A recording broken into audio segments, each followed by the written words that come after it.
তাই ইয়াক ভালকৈ মাত লগাই গৈছে, লাকটো ভাল তাৰ, ঘৰত আছিল। ছোৱালীজনী অকলে ক্লাছত যাম বুলি কৈ ওলাই গৈছে, ওলাই গৈ তাই ক'ৰবাত ঘূৰিছে, ঘূৰি পেলাই তাই হেৰি কৰি পেলাই তাই হেৰি আজাৰত যাম বুলি কৈ পেলাই তাই য'তে ত'তে ঘূৰি ফুৰিছে, ঘূৰি পেলাই ব্লেমটো দিছে ইয়াক। কিন্তু আমি শুনিব পোৱা মতে তাই কোনোবা ল'ৰাৰ লগত গৈছে। মিডিয়াতে পাইছোঁ মই, ওবেৰে কোৱা নাই, মিডিয়াত পাইছোঁ মই তাই কোনোবা ল'ৰাৰ লগত গৈছে। গৈ পেলাই তাই যদি গৈছে ইয়াক কিয় ফচালে বস্তুটো। আৰু এটা কথা, আৰু ভাৱনা কিমান দিনৰ পৰা প্ৰেম আছিলে? বেছি দিন নহয়, ধৰক এতিয়া মনত নাই, 2-3 বছৰ হ'ব। 2-3 বছৰ হ'ব। মই বিয়া 3 বছৰ। তেতিয়া সেই প্ৰশ্নটো হৈছে এইটো, তাই যদি তাক ফোন কৰিছে বয়ফ্ৰেণ্ড, 1 ছেকেণ্ডত সি বাইকত গুচি যাব পাৰে, হয়নে? তাক ফোন নকৰি মাকক কিয় ফোন নিহাৰক কি বুলি ফোন কৰিছিলে? বিপদত আছে বুলি ফোন কৰিছিলে? এটা হেৰি দিছে, ভইচ মেছেজ দিছে, তাই কৈছে ক'ত আছা তুমি? উবেৰত আছো। কিন্তু উবেৰত লাগিছে, মই বোলো ভইচ মেছেজ দেখুওৱা তুমি কেনেকৈ থাকাৰ, ইটো চিধা চাধা ল'ৰা। মই কৈছোঁ দেখুওৱা, তাই খোজকাঢ়ি আছে, ভাগৰ লাগি আছে, তাই উবেৰত যোৱা নাই। তাই কিন্তু উবেৰত থকা বুলি কৈছে, আমি গম পাইছোঁ উবেৰত যোৱা নাই। গতিকে তাৰপিছত কৈছে, নিহাৰক কৈছে তুমি গ'লা, আই এম ইন বুলি কৈছে, আই এম ইন। তাত বেলেগ একো। তাৰপিছতে মাকক মেছেজ 1 মিনিটতে মেছেজ দিছে, আই এম ডেঞ্জাৰ। গতিকে কি ভাবি কথাটো তাক ক'ব লাগিছিল নে মাকক ক'ব লাগিছিল?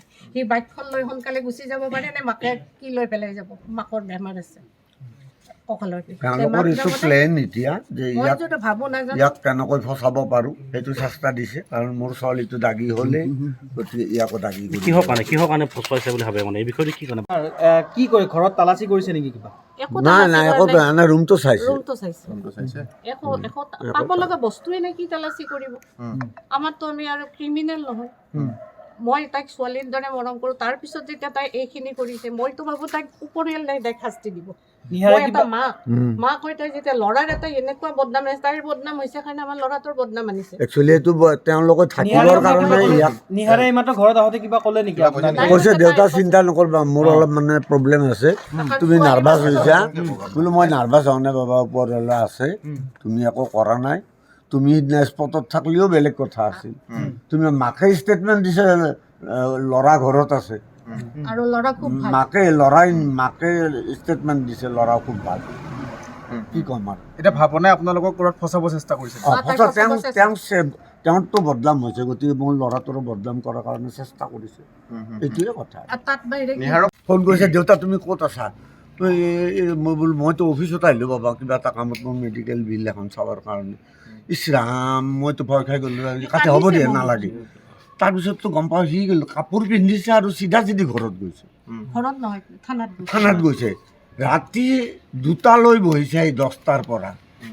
ইমানে কি ভাল খবৰ পায়, পায়। ইমানে আৰু লাভটো ভাল, সি কালি যোৱা নাই, নহ'লে আৰু সিটো নগ'লেও হ'ল হয়। এইটো গোটেই কিবা প্ৰতাৰণাৰ কিবা তেনেকুৱা এংগল পাইছে নেকি আপোনালোকে, যে ভাৱনাৰ ফালৰ পৰা আপোনালোকৰ ল'ৰাক নিহাৰক প্ৰতাৰণা কৰিছে? তেওঁলোকে সেইটো এটা ভাবিছে, তো মোৰ ছোৱালীটো দাগ লাগিলে, গতিকে ইয়াকো ফচাব লাগে, এনেকুৱাই ভাবোঁ আমি। নাজানো। কিন্তু ভাৱনা যোৱাৰ আগতে আই এম ইন ডেঞ্জাৰ এনেকুৱা ধৰণৰ মেছেজ দিয়া বুলিও কৈছে। কৈছে মাকক দিছে, প্ৰথম মাকক দিছে, তাৰপিছত ইয়াক দিছে বোধহয়। নহয়, মাকক দিছে। 1 মিনিট আগত তাক ফোন কৰিছে। কিন্তু তেওঁলোকে এই যে অপহৰণটো হ'ল, তাৰে লগততো ইয়াৰ কোনো লিংক নাই, গতিকে ইয়াক লিংকত আনিব বিচাৰিছে তেওঁলোকৰ দোষটো ঢকাৰ কাৰণে। দাদাকে ফোন কৰিছে, সি বাথৰুম গৈছে। গ্ৰহণ কৰিব নকৰিব এনেকৈ পদক্ষেপ ব্যৱস্থা গ্ৰহণ কৰিব? সেইটো আমি এতিয়াই চিন্তা কৰিব পৰা হোৱা নাই। আৰু ধৰক মই ব্যৱস্থা কৰাৰ কথাটো ক'ত হ'ব, মোৰ ল'ৰাৰ ওপৰতহে কথা হ'ব। আৰু মই আৰম্ভণিৰ পৰাও অপোজ কৰা নাই, মই খুবেই ভাল পাইছোঁ, মোৰ চব কথা মিলিছে।